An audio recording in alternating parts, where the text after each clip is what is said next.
Virgo, Sun, Moon, Rising, and Venus placements. So of course, sa ating mga cross-watchers na nanonood, welcome back po dito sa Bonham Magos PH. For today's video, Virgo, alamin natin kung ano yung mga sorpresa ni Universe para sa iyo. Paalala lang, Virgo, at sa lahat po ng mga ibang zodiac signs na nanonood, lahat po ng readings ko dito sa YouTube ay general reading lamang po. So, ibig sabihin, di po lahat ay makaka-resonate. Kunin niyo lang kung saan kayo nag-resonate, Virgo, at iwan yung hindi. Alright, let's start. Virgo. Surprise ni Universe para sa ating mga Virgo signs. Okay, first card, Virgo, you have Constellation. Next, you have Empty Nest. Next, you have Universe. Wow. Oh my God, Virgo. Ang ganda ng mga bara mo. Constellation, moving on. Ayan, new beginnings. Making adjustments, new life. Wow. Eternal. Interconnected, heaven. Wow. Okay. Mamaya, i-explain ko na mabuti. You have dynamite. Wow, ang laki ng pasabog ni Universe para sa inyo, Virgo. You have ballet shoes. You have balloons. You have chocolate. Okay, bedroom. Alright, Virgo, umpisahan na natin.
Alright, Virgo, let's start with your first card. You have Constellation. No, so, ang mga tema dito is network, suporta, mga connection, pag-uusap, pagpapalitan ng energy or impormasyon. So, ang Universe, Virgo, ay magdadala sa iyo ng mga divine connections, mga taong magiging daan sa bagong oportunidad, suporta, o importanteng impormasyon, no? So, pwedeng ito ay sa trabaho, sa negosyo, social media, o spiritual community. Huwag kang magtaka kung biglang dumami ang mga taong gusto makipag-collaborate sa iyo, makipag-meet, o magbahagi ng insight sa iyo, no? So, sorpresa ni Universe para sa iyo, Virgo, isang malaking networking opportunity o event na magbubukas ng bagong pinto. Maaaring makilala mo ang isang tao o grupo na may malaking impact sa iyong buhay o destiny. Posibleng mag-viral ang ginagawa mong content. Ayan, o may malaking audience na maaabot mo kung ikaw ay online entrepreneur, no, content creator, or may advocacy ka. So, mga senyales, posibleng mga senyales, makakatanggap ka ng mga imbitasyon o messages galing sa dati mong kaibigan, boss, or even from strangers, no? Magkakaroon ka ng strong intuition kung sino ang dapat kausapin at sino ang iiwasan. So, panatilihing bukas ang puso't isipan, Virgo, huwag isarado ang sarili sa mga bagong koneksyon. Mag-journal ng mga taong nakakausap mo sa linggong ito, baka may spirit-guided connection sa kanila. And kapag may opportunity for group work, online webinar, or collaboration, grab it. May blessing dyan. Okay, next card, Virgo, you have Empty Nest. So, ang tema dito is moving on, endings, emptiness, new life, graduation, and even separation. So, ang Universe of Virgo ay naghahandog sa iyo ng isang, wait lang, buksan ko lang yung electric fan, ng isang, naghahandog sa iyo ng isang matinding pagpapalaya at pagtatapos ng isang cycle.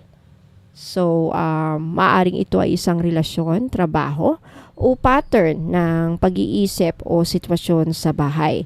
Maaaring sa una ay makakaramdam ka ng kalungkutan, takot, o kawalan, pero ito ay bahagi ng iyong soul evolution. So, surpresa ni universe para sa iyo, may tatapusin o may mawawala. Pero kapalit nito ay bagong chapter na mas magaan at mas naaayon sa soul mission mo.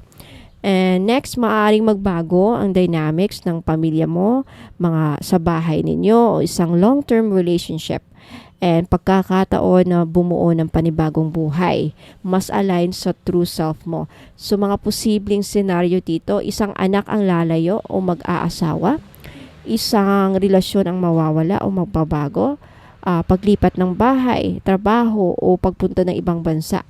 Inner transformation na magre-resulta sa letting go ng mga bagay na hindi na tumutugma sa iyo, no? So huwag matakot sa katahimikan o space. Ito ang fertile ground para sa susunod mong pag-angat. I-acknowledge ang lungkot pero huwag manatili doon. Bigyan ang sarili ng ritual na pagbitaw, journaling, paglinis ng lumang gamit, o pagdarasal para sa mas maayos na transition. Okay, punta tayo sa next card.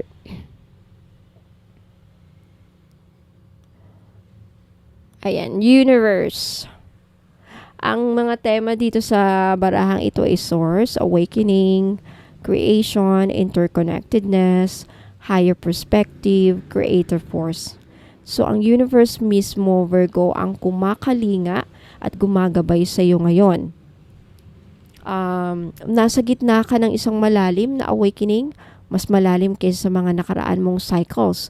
Ang mga pangyayaring sunod-sunod ay hindi aksidente. Ito ay bahagi ng malawakang plano ng kaluluwa mo para bumalik ka sa iyong divine alignment. So, sa ang mga sorpresa ni universe para sa iyo, malakas na downloads o intuitions, panaginip at spiritual signs, angel numbers and synchronicities, no? Baka bigla kang tawagin sa isang creative path, pagsusulat, paggabay sa iba, healing work o pag-create ng content. Pagbabago ng pananaw mula sa why is this happening to me to this is happening for me. Ayan. The universe will show you the bigger picture of your pain, endings, or silence. So, there is purpose behind it all, no? So, and magkakaroon kayo ng soul remembrance. Baka may maramdaman kang sense of I've been here before. O na, parang nangyari na to. Or parang deja vu. Or parang naramdaman mong nangyari na to or something. Or parang naramdaman mong nanggaling ka na dito. Or something like, I meant to do something more. Mga ganyan. So, darating mga taong may higher vibration, tutulungan kang ma-unlock ang mga gifts mo or mag-guide sa susunod mong hakbang, no? So, spend quiet time sa nature o sa ilalim ng araw, hangin, diyan ka mas madaling makakonect sa divine. Journal mo ang mga insights or dreams mo, may mga codes dyan mula sa source. And kapag may pinagdadaan ng bigat, tanungin ang sarili, ano ang itinuturo sa akin ng universe ngayon? Then listen. Okay, so ayan. And next baraha is, you have the dynamite. Okay, ang mga tema na nandito is excitement, action, sudden change, energetic blast, and breakthrough. So, darating isang sorpresa mula sa universe, Virgo, na biglaan, mabilis, at puno ng impact.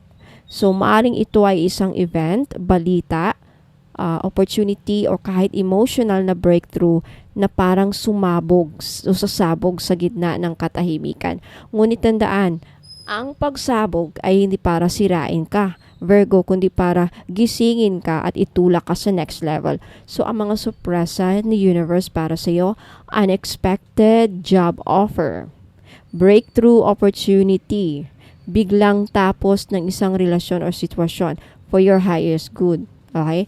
Maaring isang revelation ang lumabas tungkol sa isang tao o pangyayari, shocking pero freeing.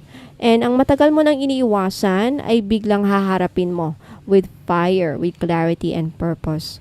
So, ang barahang ito, Virgo, ay kadalasang lumalabas bago o kasabay ng isang spiritual awakening or karmic purge. So, maaaring may mga detonation na lumang patterns, toxic habits, or stagnant energies na matagal ka nang pinapabigat o nagpapabigat sa iyo. So, warning lang or guidance, wag mong i-resist ang mga pagbabago. Mas masakit pag pinigilan. Mas mabilis ang healing kapag niyakap mo ang pagsabog. So, i-manage ang temper at emotion. Okay? Sa mga susunod na araw o linggo, baka may magsimula ng away pero hindi mo kailangang sumabog din. Ilagay sa creative outlet ang intense energies, sulat, art, movement, or cleansing ritual. Okay, punta tayo sa next card. You have ballet shoes. Okay, ang mga tema na nandito is stamina, focus, grace, skill, mastery, repetition, and effort. So, ang universe ay nagsasabing, huwag kang bibitaw. Ikaw ay nasa rehearsal ng yung breakthrough moment, Virgo. So, tulad ng isang balerena, kailangan mong magtiwala sa disiplina, galing at paninindigan. Kahit pagod ka na, kahit hindi mo pa nakikita ang result or ang mundo. Okay, ang darating na tagumpay ay hindi basta-basta. Ito ay bunga ng mga matagal mong pinanday na talento at lakas ng loob. So, ang mga surpresa ni universe para sa iyo, Virgo, ay isang opportunity na connected sa iyong skills, artistry, or expertise. Recognition sa isang bagay na matagal mo nang ginagawa quietly sa trabaho, sa negosyo, or sa spiritual path mo. Pagkakaroon para ipakita ang fitness mo sa harap ng tamang audience o tao, pwedeng literal na tawag para sa performing arts, design, creative pursuits, or public guidance roles, no? Kasi ang ballet shows ay hindi lang tungkol sa performance. Ito ay paalala na minsan kailangan mong tumapak ng dahan-dahan. Okay, next card. Okay, ang next card, next baraha, Virgo, you have balloons. Ang tema dito is freedom, joy, ascension, independence, and letting go. So, ito ang reward card mo, Virgo. Pagkatapos ng effort, discipline, at matinding pagbabago, darating ang kaluwagan, kasiyahan, at pag-angat ng frequency mo. Ang mga bitbit mong bigat ay dahan-dahang mabibitawan mo at bibigyan kayo ng universe ng pagkakataong huminga, yung ngumiti at tumawa ulit. So, ang mga sorpresa ni universe para sa iyo, isang light-hearted opportunity, travel, bagong hobby, reunion, or rest period, no? Joyful success or good news, especially related sa isang goal na matagal mo nang inaasam. Emotional release, iyak ng kaluwagan, hindi sakit. Okay? Pagkakamit ng freedom mula sa isang burden, toxic cycle, or obligation. So, bitawan ng mga hindi mo na kayang kontrolin, Virgo. Focus on the present moment, i-celebrate ang maliliit na tagumpay. Ito ay hakbang patungo sa mas malaking himala. Okay, next you have chocolate. Okay, mga tema ng barahang ito ay satisfaction, romance, treating yourself, celebration, elevated mood. Ayan, after all the inner work, mga challenges at transformations, the universe is now rewarding you with pleasure, joy, and moment to simply enjoy your life. So parang sinasabi ng universe, you deserve the sweet things. Treat yourself, Virgo. Celebrate your growth. So, sorpresa ni universe para sa iyo, isang romantic gesture or blossoming of love life. Moment of pampering. So, maaring invitation sa fine dining, spa, or kahit simpleng self-care day lang. Unexpected gift, unexpected good news or reward na magpapagaan ng puso mo. Mood elevation. So, mawawala ang lungkot, stress, or pagod. Okay, so sa love or emotional aspect, may kilig vibes. Kung single ka, Virgo, posibleng may dumating na taong sweet, elegant, at romantic. Kung in a relationship ka na, asahan ng mas malambing na connection. Sa sarili mo naman, mas lalo mong mamahalin ang katawan mo, ang katahimikan, at ang simple pleasures of life. So, reward yourself, Virgo, no? Kahit simpleng chocolate lang, tahimik na kape or bulaklak sa sarili mo. Embrace your senses. Smell, taste, touch. Ito ang mga bagay na ito ang grounding tools mo sa gitna ng mga spiritual shifts na nangyayari sa buhay mo. Huwag kang mag-guilty sa pag-i-enjoy. This is part of your healing and elevation. Ayan. So, last but not the least card, you have the bedroom, number 8. So, mga tema na nandito, intimacy, rest, contentment, dream time, alone time, astral travel. So, ang universe ay naghahandog sa iyo ng huling sorpresa, kapahinganan, pagpapahinga kumbaga. Okay? Hindi lang physical rest, Virgo, kundi sacred pause. Isang panahon ng emotional healing, inner sanctuary, at soulful renewal. So, ang mga sorpresa ni universe para sa iyo, mas matinding inner connection sa sarili, sa partner, o sa divine. Pwedeng literal na mas magandang tulog, vivid dreams, or even astral experiences. Kapayapaan sa isang relasyon o ang pagbabalik ng lambing, intimacy at trust. Okay, kung single ka, maaari ring dumating ang divinely guided connection na magsisimula sa tahimik at malalim na pagkakaintindihan. So, magpahinga, Virgo. Hindi ka tinatamad. Kailangan mo lang talaga ng sacred recharge. Ayusin ang bedroom ninyo.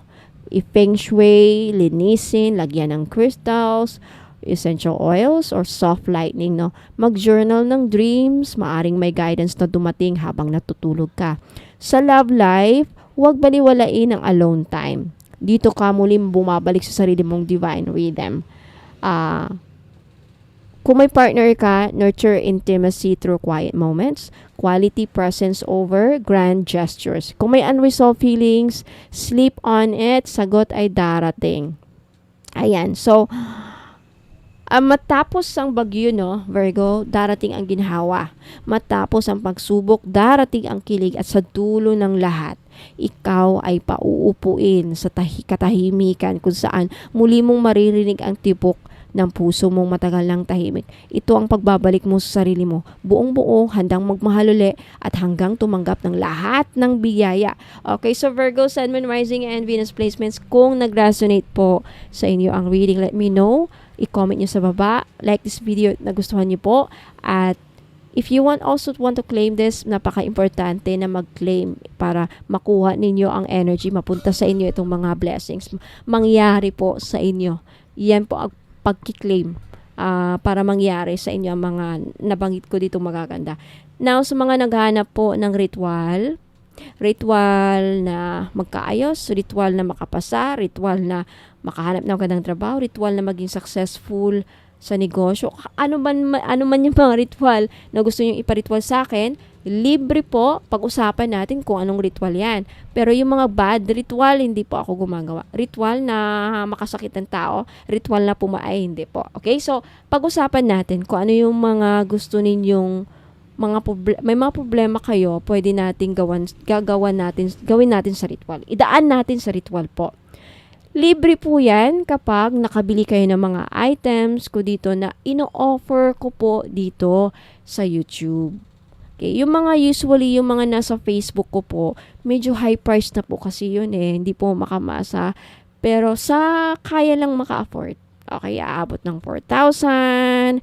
If you're interested, you talk to me sa Facebook page, mga Jadeite kasi, mga IC Jade. Hindi rin po kasi basta-basta yung mga items ko. High quality. So, kaya medyo pricey. What else? Libre naman ang mga ritual sa akin. Basta bumili ka ng item. Yung mga in-offer ko dito sa YouTube, kadalasan ito yung mga abot kayang presyo. Okay? Na may libreng ritual, madaming inclusions, distance Reiki, ano pa. So, gustong mapa-private reading, kausapin nyo rin po ako sa Facebook page. Andito po sa screen ang pangalan. Same lang din ang pangalan ng ko dito sa YouTube. Bonum Magos PH. Pero ang hanapin nyo, yung may blue check po, verified na po ni Meta. Okay, so hindi na ako magtatagal para makita ninyo yung mga item na ino-offer ko na may kasamang libreng ritual. Okay, maraming salamat po, Virgo, at sa lahat po ng mga ibang zodiac signs na nanonood. I hope to see you again next time. Ingat po and God bless. Muna kayong alis, magbabalik pa po ako. Okay, ito na naman ang bagong item natin, Feng Shui or Feng Shui ring. Okay, power ring. 499 only, 499 each only. Okay, for good luck, protection, and manifestation. Na meron siyang sand gold na accent. 75% pure gold and the rest is hindi gold, kaya hindi rin po ito masasangla. Okay, benefits nito, iwas malas, iwas usog, tuloy-tuloy ang pasok ng swerte sa buhay mo. Ano ang size niya? 6 up to 9 pwede, kasya po. 6 inches up to 9 inches po kasya. Okay, kasi medyo stretchable po ang string. Ang Feng Shui red string na ring na ito ay hindi lang basta accessory. Isa itong energetic tool na gawa sa matibay na red braided cord, symbol of protection and connection. At may accent na sand gold bead na sumisimbolo ng abundance, power, and prosperity. So this is for protection against evil eye at envy or celos, attracts good luck in love, money, and career, boosts inner strength and confidence, perfect for everywhere, and simple yet powerful. Okay. Ang kasama niyang inclusions is libreng distance Reiki healing para sa spiritual cleansing and alignment, and free intentional prayer work requests. Kung ano yung mga personal na dasal o ipaparitual ninyo na nakafocus sa inyong intensyon. Okay, benefits sa bawat aspeto ng buhay. Sa pag-ibig and love life, nagbibigay ito ng proteksyon laban sa third party or tukso, nakakatulong para sa harmonious na relationship at loyal na pagmamahalan, pinapalambot ang puso at nag-a-attract ng pure, honest love. Ideal sa mga single na gustong maka-attract ng soulmate. Sa pera or finances, nagbubukas ng pinto ng swerte at dagdag kita. Tinatalikuran ang malas, utang at gastos na hindi kailangan.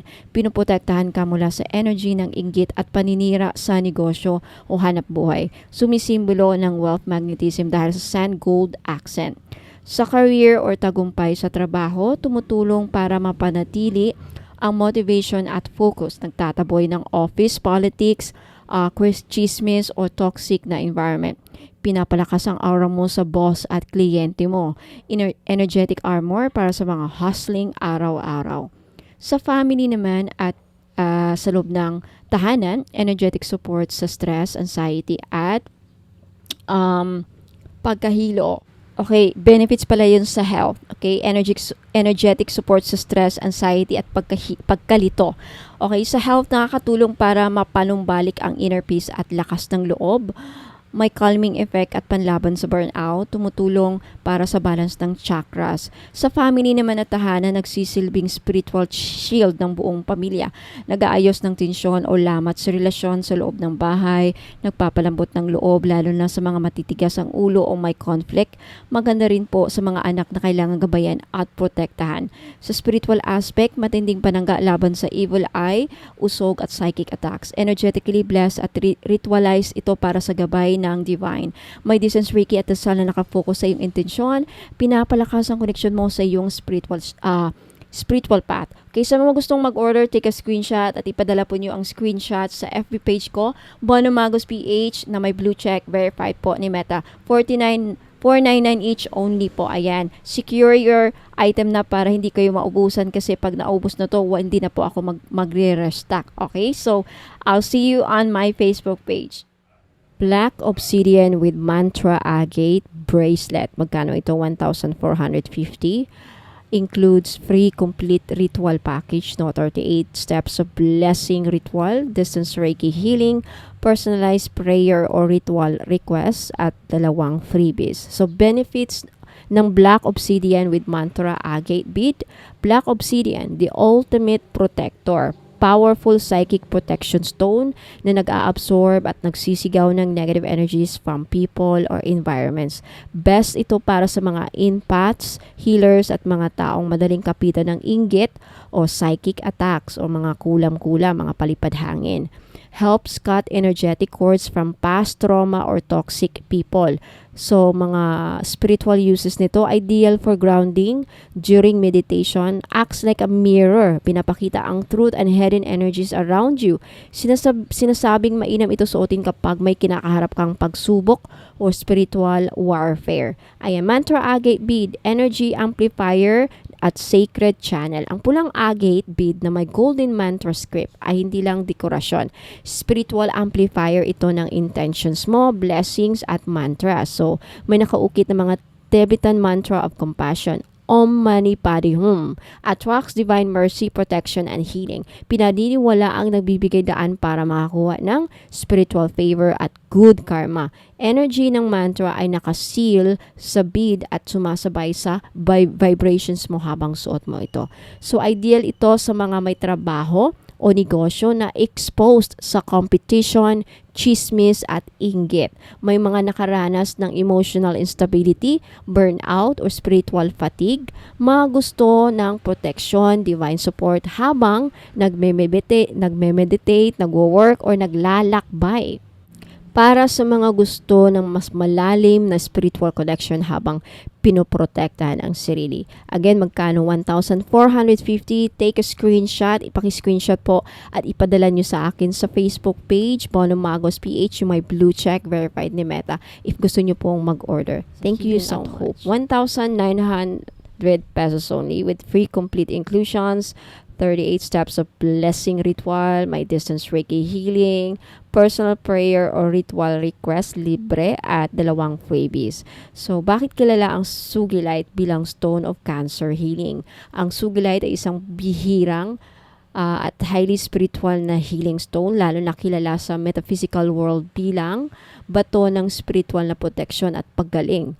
Energetic shield para sa may mga malalang karamdaman, lalo na cancer. So, pangunahing benepisyo ng Sugilite, cancer support and deep healing. Tinatawag itong healing stone for cancer dahil sinasabing tinutulungan nito ang katawan na i-relieve ang sakit, pagod at side effects ng chemotherapy. Energetically, pinapalakas nito ang cell regeneration at immune system. May kakayahan daw itong magpadala ng violet ray healing energy para mapalakas ang loob ng may sakit. Mental clarity and focus for recovery. Kapag may sakit, mahirap mag-focus, no? Ang Sugilite ay nagdadala ng calmness at concentration para sa mga may anxiety, depression o pagkalito dulot ng matinding karamdaman. Emotional strength and divine comfort. Inaangat nito ang energy ng may sakit para hindi bumigay ang loob. Ramdam ang spiritual guidance mula sa divine kapag suot ito, parang yakap mula kay God sa panahon ng kahinaan. Energetic protection from negativity. Hindi lang katawan ang ina-attack ng sakit, minsan pati spiritual at emotional energy mo.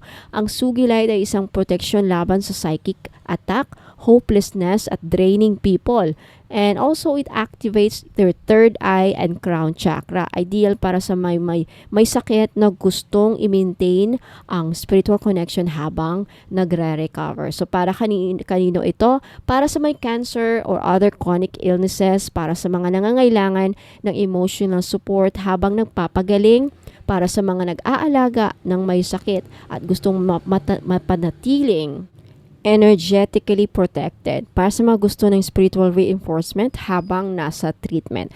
Price is 1,900 pesos. May kasamang free inclusions at ritual work, no?